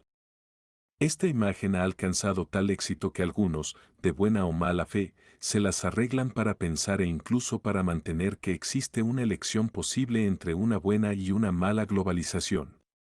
Todo lo que se necesita es poner el peso en el lado correcto y anclar a la izquierda a los gobiernos todavía indecisos. 31. Entonces, ¿en qué situación nos encontramos ahora? Hemos aprendido suficientemente bien lo que significa el imperio desde que el término se aplicaba a Roma y todo el siglo XX nos ha enseñado el significado del nuevo imperialismo. Ciertamente Zbigniew Brzezinski no añade nada nuevo. Por tomar algunos extractos de su libro, La derrota y el colapso de la Unión Soviética fue el paso final en la rápida ascensión de Estados Unidos como el único y sin duda el primer poder auténticamente global. La experiencia política de Estados Unidos tiende a servir como un estándar a emular, por utilizar una terminología que regresa a la época más brutal de los antiguos imperios. Los tres grandes imperativos de la geoestrategia imperial son prevenir la complicidad y mantener la seguridad mediante la dependencia de los vasallos, mantener a los tributarios sumisos y protegidos, y evitar que los bárbaros se agrupen. Necesitamos controlar el ascenso de otros poderes regionales, de manera que no amenacen la supremacía global de Estados Unidos. Una Europa más amplia y una OTAN mayor prestan un buen servicio a los objetivos a corto y largo plazo de la política de Estados Unidos. 32. Pero la globalización no es más que un término mistificador para referirse al imperialismo. 33. La desigual propagación del capitalismo a escala planetaria. 34. Los especialistas preocupados por analizar la realidad de nuestros días no solo no dudan en utilizar el término imperialismo, 35, sino que muchos de ellos se refieren expresamente a las tesis de Lenin. S. de Brunoff y W. André hacen hincapié en la vigencia de la ley del desarrollo desigual, 36. Dennis Collins escribe, el neoliberalismo no es la expresión de una revitalización del capitalismo del libre mercado del siglo pasado, es, por encima de todo, la teorización y legitimación de lo que de manera más adecuada se llama imperialismo en el sentido de Ilferdin y Lenin, 37. Por su parte, Akatone señala, todos los aspectos característicos manifestados por Lenin han experimentado un tremendo desarrollo, los monopolios, los carteles y los consorcios se han convertido en megamonopolios. 38. ¿Y qué pasa con el parasitismo? No es necesario leer El imperialismo, fase superior del capitalismo de Lenin para convencerse del tentacular desarrollo de una amplia y parasitaria oligarquía financiera. George Soros, el famoso especulador, lo explica él mismo en sus libros. 39. Quizá la putrefacción sea un poco mayor. Esto resulta evidente en los países ricos en capital, señala G. de Bernis, y entre sus síntomas se incluyen un freno al progreso técnico, un gran número de rentistas que todavía viven de recortar cupones, por no hablar de los estados rentistas oprimiendo a los estados acreedores. No resulta sorprendente que las actuales manifestaciones de la podredumbre del capitalismo sean más abundantes y más profundas de las que observó Lenin al final de un periodo de relativa estabilidad. 40. No deberíamos pasar por alto la alusión a nuestro propio y bonito país cuando Lenin toma de Marcel Sembat el siguiente pasaje, la historia financiera moderna de Francia, si se escribiera con sinceridad. Sería la historia de una multitud de actos de pillaje, como el saqueo de una ciudad conquistada. 41. Desafortunadamente es necesario dar un paso más en esta caracterización y mantener que la situación engendrada por nuestro nuevo imperialismo es peor que la que se producía en la década de 1910. Como acabamos de ver, la situación en aquel momento estaba marcada por una relativa estabilidad, lo cual no es el caso de la actual crisis, y evitaba que Lenin pudiera hablar de desempleo o pobreza masiva. Además, el fenómeno de las multinacionales no presentaba entonces ni la ubicuidad que ha adquirido hoy en día, 42, ni otras muchas características que se han agudizado considerablemente. La constante disminución de las funciones de regulación social del Estado, el declive del Estado-nación, que ha dejado de ser lo que era con posterioridad a la Primera Guerra Mundial, la concentración y fusión de empresas, la circulación del capital y el papel de los mercados de valores, 43. Una forma posible de actualizar el texto de Lenin sería sustituir los datos que él presentaba por los que disponemos en la actualidad. El resultado sería revelador en los ámbitos del estrangulamiento que ejercen los monopolios sobre los que no se someten a su yugo, p. 206, de la dominación y violencia que va asociada con él, capital monopolista, p. 207, de las combinaciones, los bancos, de la interpenetración del capital bancario e industrial, p. 223, de las oligarquías financieras, de las sociedades de acciones y la ilusión sobre su democratización, p. 228, de la contaminación de la política y de otras áreas por el capital monopolista, p. 237, de la exportación de capital, de la deuda, pp. 242 a 243, de la casa de materias primas, p. 260, de la dependencia de países que en principio son independientes, pp. 263 a 264, de las rivalidades interimperialistas, del proyecto de unos Estados Unidos de Europa.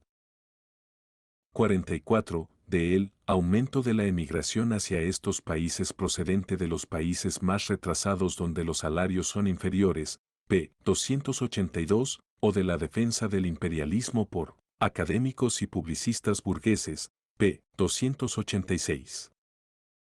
Podemos añadir que la inclusión de datos procedentes de las fuentes estadísticas más oficiales demostraría realmente grietas pasmosas.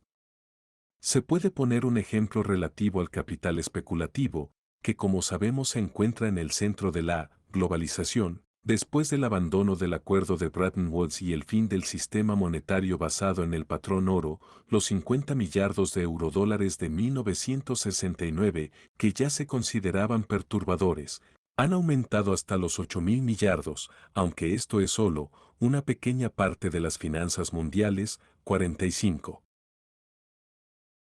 Si finalmente acabamos por incluir en las cuentas los elementos desconocidos por el viejo, nuevo imperialismo, simplemente porque no existían o por lo menos en muchos casos no a una escala tan enorme, tales como el peso de la deuda controlada por las instituciones monetarias internacionales que ha llevado a la ruina a un continente entero, África, nos encontramos con cosas como la amenaza de las armas nucleares, el peligro para el medio ambiente, la previsible escasez de agua potable y la mercantilización generalizada que alcanza hasta la venta de órganos y la masiva prostitución infantil, de modo que no deberíamos temer hablar de una regular criminalización de la economía mundial. 46. El tráfico de drogas, otro elemento previamente desconocido, se encuentra a la cabeza del comercio mundial y los narcóticos son la mercancía con el índice de beneficio más elevado. Esta es la base no solo para redes económicas como los paraísos fiscales y los establecimientos bancarios especializados en lavado de dinero, sino para que el sistema completo se vaya socavando desde dentro. A pesar de las negaciones morales y los simulacros represivos, destrucción de plantaciones de droga, los países desarrollados, ricos y poderosos, protegen los circuitos de los que obtienen semejantes beneficios, para que este maná se pueda integrar en actividades absolutamente oficiales. El llamado dinero negro ya no puede distinguirse del dinero limpio. Desde sus orígenes marginales, la corrupción penetra en los engranajes que mueven todo el cuerpo social, especialmente en la política, lo que es una de las razones por la que está tan desacreditada. 47. Una cuestión final. ¿Cómo encaja todo esto con la relación que establece Lenin entre el imperialismo y la transición al socialismo? ¿No es este el punto que refuta toda su teoría? La ciencia histórica nos muestra que el proceso revolucionario que empezó en 1917 no ha cumplido sus promesas e incluso ha colapsado junto al sistema soviético en 1989, mientras que el capitalismo, dando pruebas de una vitalidad insospechada, ha tenido éxito en superar sus crisis y reafirmarse con la globalización en un equilibrio que le permite colmar su esencia, adquiriendo un dominio geoestratégico sin precedentes. Sin embargo, este argumento no tiene validez por una serie de razones estrechamente relacionadas. Podemos mencionar el hecho histórico de que la globalización es un proceso en desarrollo cuyo camino no está acabado de ninguna manera y que es difícil de predecir, que la opinión general es que este proceso es contradictorio, determinado por las bien conocidas sorpresas del mercado que confunden a los economistas, la mano invisible, que actúa en última instancia según su capricho, desde la crisis mexicana y la crisis asiática hasta el crash del Nasdaq, y que este proceso se ve menos afectado por las rivalidades dentro de la tríada que por lo que pueda suceder con los llamados países emergentes desde Brasil hasta China, 48. El propio Brzezinski apenas apuesta porque el reinado de la nación indispensable dure más de una generación y no descarta que esté en proceso de tomar forma una situación genuinamente prerevolucionaria. 49. Por el contrario, también es verdad que Lenin confiaba mucho en la socialización que produciría el crecimiento del imperialismo en relación al viejo capitalismo de la competencia entre pequeñas y medianas empresas, mientras esperaba la apertura de un periodo revolucionario, no sin grandes luchas, como resultado del conflicto mundial, 50. Incluso aunque dejara traslucir cierta debilidad, pronto rectificada, por la consigna política de unos Estados Unidos de Europa, 51. Esto no puede atribuirse a ninguna predisposición hacia el optimismo de su carácter, sino a la coyuntura en la que vivía, a la situación concreta en la que se encontraba. Aquí es donde se halla la diferencia.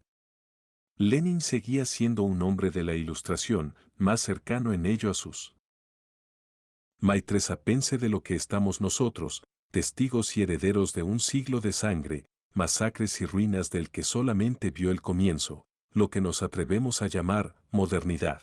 Nos ha forzado a renunciar a cualquier forma de inevitabilidad, incluso de tipo revolucionario.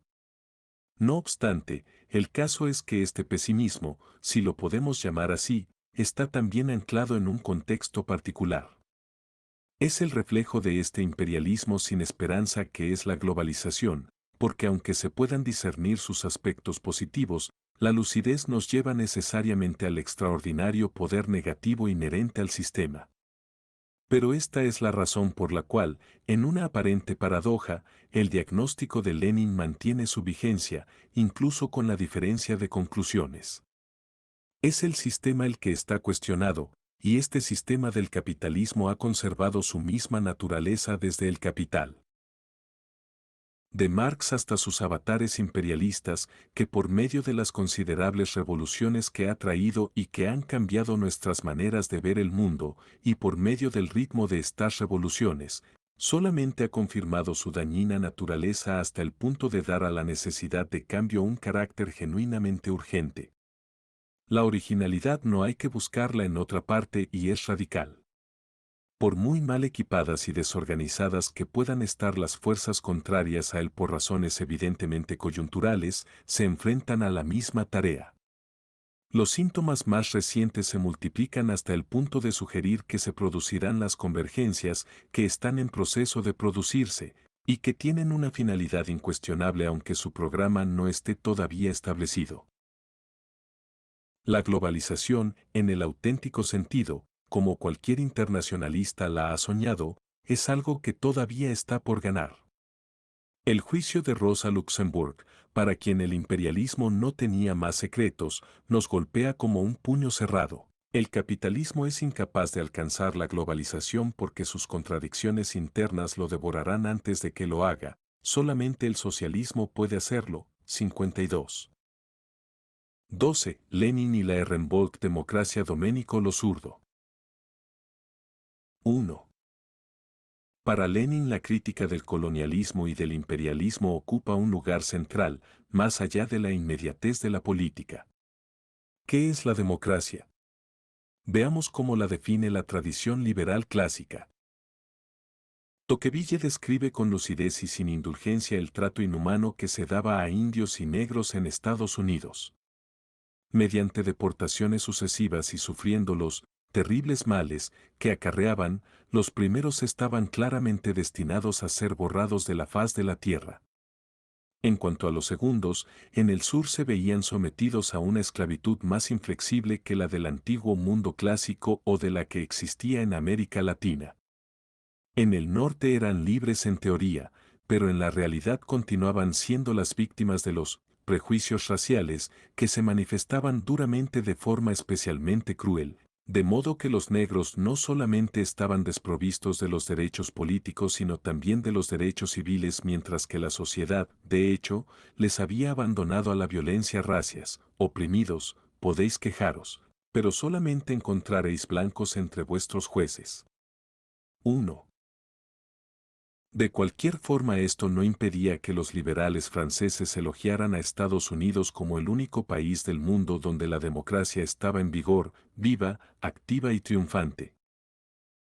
2. El tono del discurso de Tocqueville es incluso lírico, allí veréis un pueblo cuyas condiciones son más igualitarias que las que se dan entre nosotros, donde el orden social, las costumbres y las leyes son todas democráticas, donde todo emana del pueblo y vuelve a él y donde, sin embargo, cada individuo disfruta de mayor independencia y mayor libertad de la que se ha disfrutado en cualquier otro momento y en cualquier otro lugar de la tierra.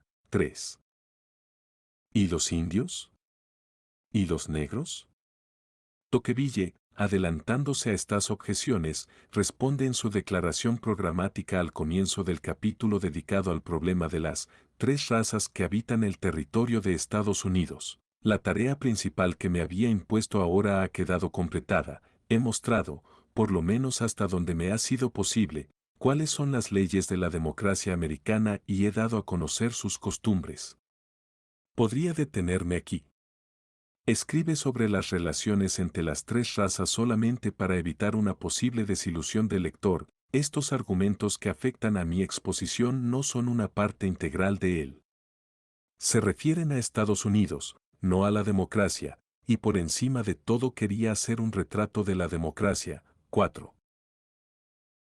Por muy cruel que sea la suerte de dos de las tres razas que habitan el territorio de Estados Unidos, no tiene nada que ver con el problema de la democracia. Demos un salto atrás de 3 décadas dirigiéndonos a un autor a quien Norberto Bobbio señala como el padre fundador del socialismo liberal. 5. En John Stuart Mill podemos leer que el despotismo es un modo legítimo de gobernar cuando se trata de bárbaros, con tal que su fin sea hacerlos progresar, y los medios están justificados por conseguir este objetivo. La libertad como principio no tiene aplicación en cualquier estado de cosas anterior al momento en que el género humano es capaz de progresar mediante una discusión libre e igualitaria. Hasta entonces, no les queda otra cosa que una obediencia implícita a un Akber o un Carlomagno, si es que tienen la suerte de encontrar alguno. 6. Esta declaración es todavía más significativa porque se encuentra dentro de una obra temáticamente dedicada a ensalzar la libertad, On Liberty. Pero está claro que para el inglés liberal, la libertad está hecha para aplicarse solamente a seres humanos en la plenitud de sus facultades, y ciertamente no en el caso de una raza que puede o debe considerarse menor de edad. 7, y que algunas veces apenas está por encima de algunas especies animales. 8. Una vez más la democracia y la libertad se definen independientemente de la suerte de los excluidos, quienes, sin embargo, constituyen la mayoría de los seres humanos. Con respecto a este mundo, Lenin representa una ruptura no solamente en el ámbito político sino también en el epistemológico. La democracia no puede definirse abstrayendo la suerte de los excluidos. No es simplemente una cuestión de las poblaciones coloniales. En la propia metrópolis imperial, en Inglaterra, pequeños, o supuestamente pequeños, detalles de la legislación electoral niegan los derechos políticos a las mujeres. 9, y al estrato inferior del proletariado. 10. Pero el gran revolucionario ruso se concentraba especialmente en las cláusulas de exclusión de las poblaciones coloniales o de origen colonial. 2.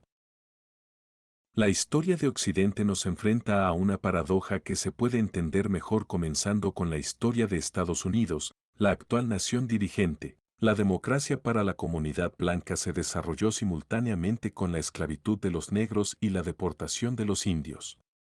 Durante 32 de los 36 primeros años de la vida de Estados Unidos, la presidencia estuvo en manos de dueños de esclavos, los mismos que redactaron la Declaración de Independencia y la Constitución. Sin la esclavitud y la posterior segregación racias no es posible entender nada sobre la libertad americana, crecieron juntas sosteniéndose las unas a la otra. Si la peculiar institución ya aseguraba un control férreo sobre las clases peligrosas en los lugares de trabajo, la expansión de la frontera y la progresiva expansión hacia el oeste desactivaba el conflicto social, transformando a un proletariado potencial en una cierta clase de propietarios de tierras a expensas de poblaciones condenadas a ser expulsadas o eliminadas.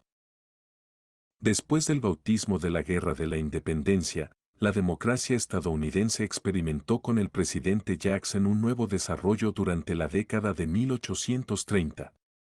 La cancelación de la mayor parte de las discriminaciones censales dentro de la comunidad blanca fue acompañada por el fuerte impulso dado a la deportación de los indios y con el ascendente rencor y violencia contra los negros. Una consideración similar se puede realizar sobre la llamada Edad Progresista, que comienza a finales del siglo XIX y comprende los primeros 15 años del siglo XX. Las numerosas reformas democráticas que se produjeron, la elección directa para el Senado, el secreto del voto, la introducción de elecciones primarias, la institución del referéndum, etc., no impidieron que fuera una época especialmente trágica para los negros, que se convirtieron en el objetivo de los escuadrones terroristas del Ku Klux Klan, y para los indios, que se vieron despojados de las tierras que les quedaban y fueron sometidos a un penoso proceso de asimilación dirigido a privarles incluso de su herencia cultural. Respecto a esta paradoja que caracteriza la historia de su país, influyentes académicos de Estados Unidos han hablado de Harrenfolk Democracy, democracia restringida al grupo étnico dominante, es decir, una democracia solamente válida para la raza dominante, usando un lenguaje muy apreciado por Hitler. La línea de demarcación entre los blancos, por un lado, y los negros e indios, por otro, favorece el desarrollo de la igualdad entre la comunidad blanca. Los miembros de una aristocracia de clase o de color de piel tienden a considerarse colegas. La neta desigualdad impuesta sobre los excluidos es la otra cara de la relación de igualdad instalada entre aquellos que disfrutan del poder de excluir a los inferiores. La categoría de la Ehrenvolk Democracy también puede ser útil para explicar la historia de Occidente en su conjunto. A finales del siglo XIX y comienzos del XX, la extensión del sufragio en Europa fue acompañada biunívocamente por los procesos coloniales y por la imposición de relaciones serviles o semiserviles sobre las poblaciones nativas. El imperio de la ley en la metrópolis estaba estrechamente relacionado con la violencia y arbitrariedad de la burocracia y de la policía y con el estado de sitio en las colonias.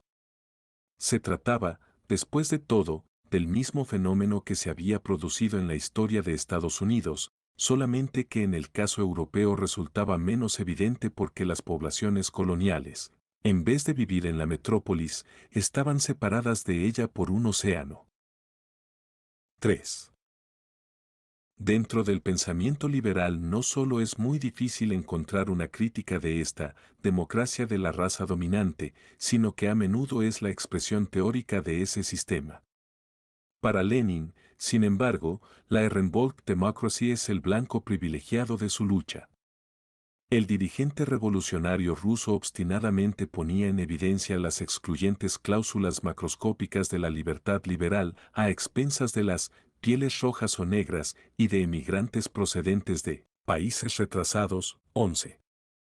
Como si fuera un juego de espejos, el occidente que se vanagloriaba del imperio de la ley se encontró con la realidad de las colonias. Los políticos más liberales y radicales de Gran Bretaña se transformaban en auténticos Genghis Khans cuando se convertían en gobernadores de India. 12.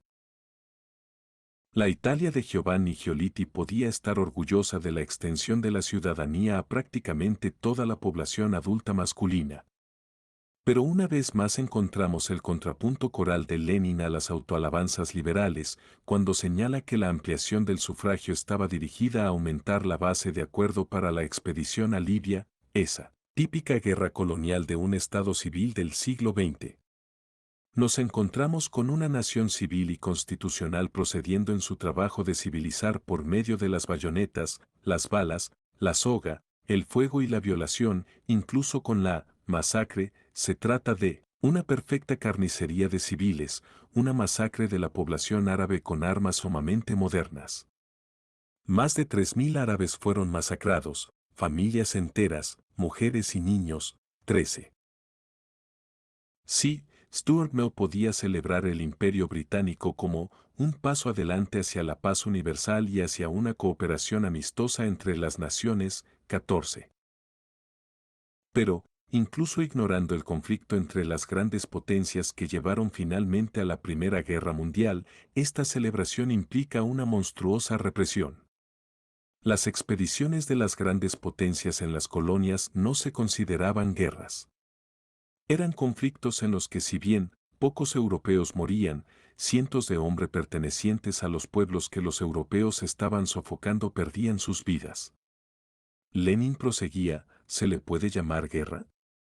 En sentido estricto no, no se le puede llamar guerra y por eso puedes olvidarte de ella. Las víctimas ni siquiera recibían los honores de los caídos. Las guerras coloniales no se consideraban como tales porque su objetivo eran los bárbaros, y ellos, ¿no merecían el nombre de personas, lo eran los africanos y los asiáticos? Y, después de todo, están excluidos de la propia comunidad humana. 15. Fue sobre esta base sobre la que se produjo el giro hacia la socialdemocracia. No venía determinado por la dicotomía reforma/diagonal revolución. Esta es una imagen estándar que no se vuelve más creíble por mucho que se repita, con juicios contrarios de ambos antagonistas. En las décadas previas a la Primera Guerra Mundial, Edward Bernstein saludaba el expansionismo imperial de Alemania como una contribución a la causa del progreso, la civilización y el comercio mundial. Si los socialistas se proponen ayudar antes de tiempo a los bárbaros y salvajes en su lucha contra el abuso de la civilización capitalista, sería una vuelta al romanticismo. 16. Junto al conjunto de Occidente, Bernstein, igual que Theodore Roosevelt por otro lado, atribuía a la Rusia zarista el papel de poder protector y dominante en Asia. 17. El líder de la socialdemocracia alemana llegaba al umbral del darwinismo social. Las razas fuertes representaban la causa del progreso y por ello inevitablemente tendían a crecer y a expandir su civilización, mientras que los pueblos no civilizados, e incluso los pueblos incapaces de hacerlo, desarrollaban una resistencia inútil y retrógrada. Al sublevarse contra la civilización, debían ser combatidos incluso por el movimiento de los trabajadores. Si por un lado Bernstein luchaba por las reformas democráticas en Alemania, por el otro reclamaba un control férreo de los bárbaros. La lógica es la misma que la que se ha analizado en la democracia de la raza dominante. La sumisión de los pueblos colonizados no puede ser impedida por obstáculos sentimentales ni por consideraciones jurídicas abstractas. Las razas fuertes y civilizadas no pueden convertirse en esclavas de formalidades legales. Fue precisamente el líder de la socialdemocracia quien había teorizado sobre una sustancial legalidad superior, partiendo de una filosofía de la historia que apreciaba la tradición colonial, el que sin embargo expresó posteriormente su completo horror por la falta de respeto de las reglas del juego durante la Revolución de Octubre. Que ésta representaba un cambio radical respecto a una tradición política e ideológica que establecía la arrogancia colonial y los prejuicios raciales es un hecho obvio y evidente. En estas condiciones, la llamada a una lucha por la emancipación dirigida a los esclavos de las colonias y a los bárbaros, presentes en las propias metrópolis capitalistas, no podía considerarse sino como una amenaza mortal para la raza blanca, Occidente y la propia civilización. Partiendo de este hecho, puede entenderse el gigantesco conflicto que tuvo lugar en el siglo XX. La suerte reservada durante siglos a los indios y a los negros en Estados Unidos es un modelo declaradamente fascista y nazi. En 1930, uno de los primeros ideólogos del nazismo como Alfred Rosenberg expresaba su admiración por la supremacía blanca en América, ese espléndido país del futuro, que tenía el mérito de formular la feliz idea nueva del Estado racias, una idea que ya es hora de poner en práctica, con ardor juvenil, mediante las expulsiones y deportaciones de negros y amarillos. 18. Si por un lado el Tercer Reich se presentaba con su retórica aria como el intento, desarrollado en condiciones de guerra total, de crear un régimen de supremacía blanca. A escala mundial bajo la hegemonía alemana, por otro lado, el movimiento comunista hizo una decisiva contribución a vencer la discriminación racias y el colonialismo, cuya herencia el nazismo intentaba asumir y radicalizar. 4. En su lucha contra la Ehrenvolk Democracy, Lenin radicalizó las enseñanzas de Marx y Engels. La profunda hipocresía, la barbaridad intrínseca de la civilización burguesa, se muestra sin velos ante nosotros en el momento en que desde las grandes metrópolis, donde toman una forma respetable, Volvemos nuestros ojos hacia las colonias, donde se muestran desnudas. 19. Las grandes potencias capitalistas y coloniales pueden abandonarse a la celebración, pero un pueblo que oprime a otro no puede considerarse realmente libre. 20. Desde entonces se han producido enormes cambios a escala mundial y actualmente quedan, pues, las lecciones de Lenin encerradas en un capítulo ya concluido de la historia. Para responder a esta pregunta echemos una ojeada a algunos de los conflictos que caracterizan el mundo actual. La prensa internacional está llena de artículos o actitudes encaminadas a celebrar, o por lo menos a justificar, a Israel. Después de todo, dicen, es el único país de Oriente Próximo en el que existe la libertad de expresión y asociación, donde hay un régimen democrático en funcionamiento. De esta manera se suprime un detalle que salta a la luz: el imperio de la ley y las garantías democráticas son solamente válidas para la raza dominante, mientras que los palestinos pueden ver cómo se expropian sus tierras, cómo son arrestados y encarcelados sin juicio, cómo son torturados, muertos y, en cualquier caso, bajo un régimen de ocupación militar, ven su dignidad personal humillada y pisoteada diariamente. Aquí nos enfrentamos a una alternativa epistemológica más que política. La democracia en Israel descansa en reconocer su derecho a la dominación, el pillaje y la opresión colonial o semicolonial, o consideramos que esta realidad de dominación, pillaje y opresión le otorga un carácter diferente al democrático. Consideraciones análogas se pueden hacer sobre su gran aliado y protector. En la inauguración de su primer mandato presidencial, Clinton declaraba, Estados Unidos es la democracia más vieja del mundo, y debe continuar dirigiendo el mundo, nuestra misión no tiene fin. 21. La patente de la democracia atribuida a Estados Unidos desde el mismo momento de su fundación autoriza a ignorar el genocidio de las poblaciones indígenas y la esclavitud, cuyos descendientes en cualquier caso representan el 20% de la población. La misma lógica se utiliza cuando se mira al presente y al futuro. No hace demasiado tiempo, la Comisión de la Verdad, creada en Guatemala, acusaba a la CIA de haber ayudado de manera decisiva a la dictadura militar a cometer el genocidio de los indios mayas, que eran culpables de haber mostrado sus simpatías por los opositores al régimen apoyado por Washington. 22. Ser la democracia más antigua y grande del mundo no le impide a Estados Unidos reprimir todos estos casos. Conservando su buena conciencia, puede continuar reclamando su derecho a bombardear o desmembrar cualquier estado que haya sido definido como paria o delincuente, condenando a su población al hambre y la inanición. Pero precisamente es el tratamiento otorgado el día de ayer a los indios y a los negros, y actualmente a los mayas, parias o delincuentes en todos los rincones del mundo, lo que demuestra la naturaleza ferozmente antidemocrática de Estados Unidos. Al mismo tiempo, la terminología que se utiliza es significativa.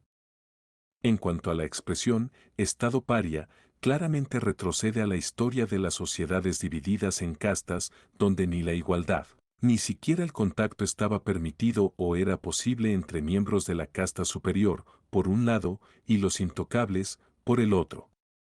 Pero la expresión Estado delincuente es quizá incluso más elocuente. Durante mucho tiempo, en Virginia en los siglos XVII y XVIII, a los indentured servants, esto es, trabajadores blancos temporalmente sometidos a esclavitud mediante contratos de trabajo, cuando se les apresaba después de haber escapado, lo cual hacían con frecuencia, quedaban marcados con la letra R, de Rogue. Delincuente ello les hacía reconocibles de inmediato y evitaba que volvieran a escapar. Más tarde el problema de identificación se resolvió reemplazando a los semiesclavos blancos por esclavos negros, el color de su piel hacía innecesario el marcado, el propio color de la piel era sinónimo de delincuente. Para poder doblegar o forzar a la rendición a los estados parias o delincuentes, no se duda en recurrir a prácticas que, antes de haber invadido el propio corazón de Occidente durante el siglo XX, han caracterizado trágicamente la historia de la tradición colonialista. El embargo es una cierta clase de versión posmoderna de un campo de concentración.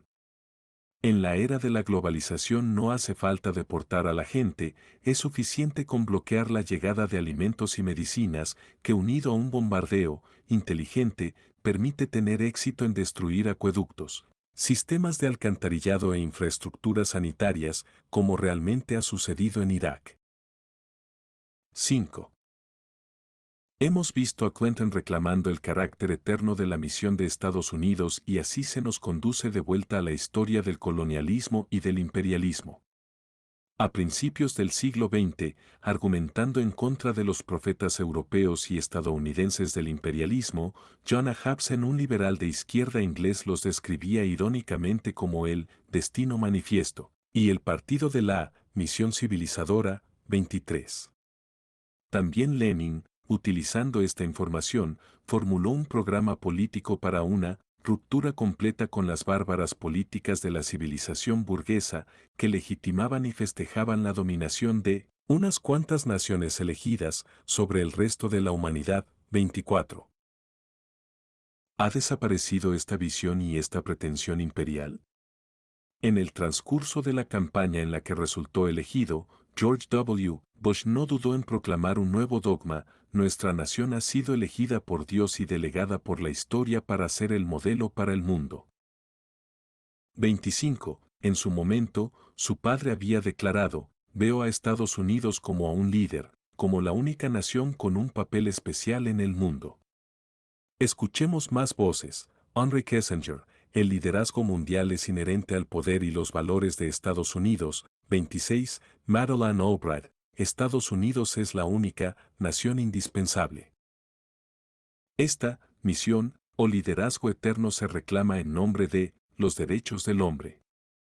Esto nos lleva a pensar en la historia del imperialismo británico, que a medida que se expandía se sentía comprometido para hacer imposibles las guerras y promover lo mejor para los intereses de la humanidad. Así se expresaba Cecil Rhodes, resumiendo la filosofía del Imperio Británico en Filantropía y el 5%, 27. Donde filantropía es sinónimo de derechos humanos y el 5% indicaba los beneficios que esperaba conseguir la burguesía capitalista inglesa de la conquista colonial y de enarbolar los derechos humanos. Veamos ahora cómo describen y celebran la globalización los periodistas estadounidenses. Sirve para exportar, en primer lugar, los productos, la tecnología, las ideas, los valores y el estilo del capitalismo estadounidense. Para dejar de lado a China, Estados Unidos tiene que saber cómo combinar cañoneras, comercio e inversiones en Internet, además de la palabra clave de democratización de la economía y la política. 28. La fórmula favorita de Rhodes, la voz del imperialismo británico, puede volverse a formular con más precisión y franqueza: filantropía, derechos humanos, más 5% y políticas de cañoneras. 6. ¿Pero no deberíamos estar ahora hablando de superar el Estado-nación? Con este eslogan se desencadenó la guerra contra Yugoslavia. El proceso de recolonización del tercer mundo y de la periferia de Occidente va acompañado de consignas universales que proclaman la trascendencia absoluta de las normas éticas sobre las fronteras estatales y nacionales. Pero esto, lejos de ser una novedad, es una constante de la tradición colonialista. Al mismo tiempo, queda claro que al reclamar el derecho de declarar la soberanía de otros estados, las grandes potencias se atribuyen a sí mismas una ampliación de la soberanía que se ejercita más allá de sus territorios nacionales. La dicotomía que ha acompañado a la expansión colonial, en el transcurso de la cual sus protagonistas se han negado constantemente a reconocer como estados soberanos a países sometidos o transformados paso a paso en protectorados, se reproduce de forma apenas modificada. Los esbozos de un nuevo orden internacional aparecen con claridad. Por un lado están los que tienen el derecho y la obligación de desencadenar actuaciones internacionales de policía, y por el otro los estados delincuentes, los estados fuera de la ley, o más exactamente los no estados, cuyo comportamiento ilegal debe suprimirse por cualquier medio.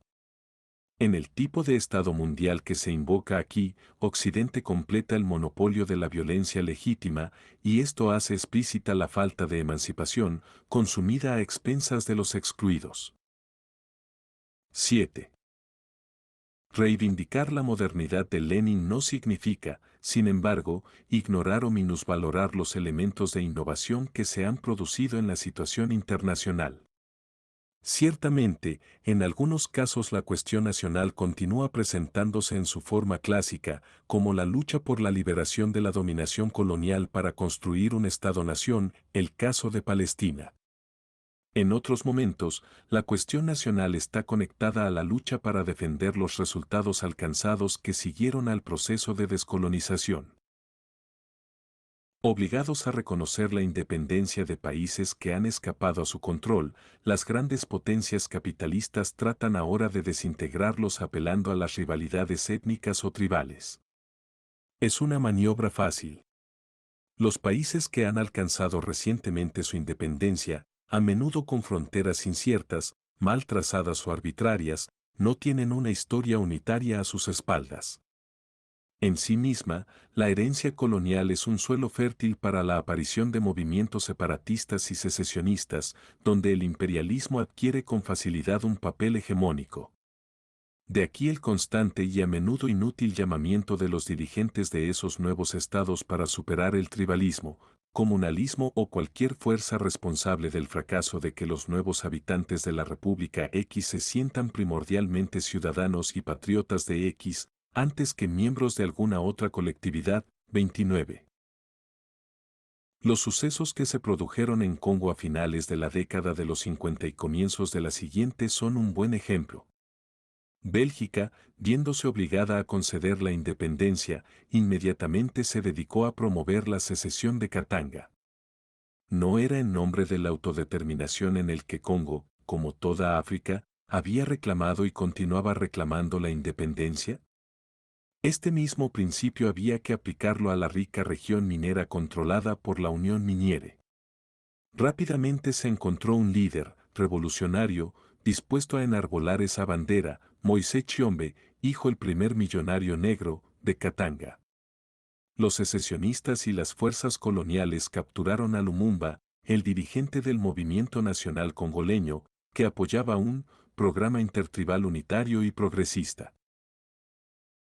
Se le encontró culpable de oponerse a la secesión y a la autodeterminación de la rica región a la que los colonialistas no estaban dispuestos a renunciar. Lumumba fue salvajemente asesinado. 30. Por otra parte, la dominación colonial ha dejado su huella. Desde el punto de vista económico, la desigualdad del desarrollo entre las diferentes regiones se ha acentuado, mientras que la presencia hegemónica a todos los niveles de las grandes potencias y la política de ingeniería étnica que a menudo han desarrollado, ha acentuado la fragmentación cultural, lingüística y religiosa. Todo tipo de tendencias secesionistas se encuentran soterradas, alimentadas con regularidad por las potencias coloniales.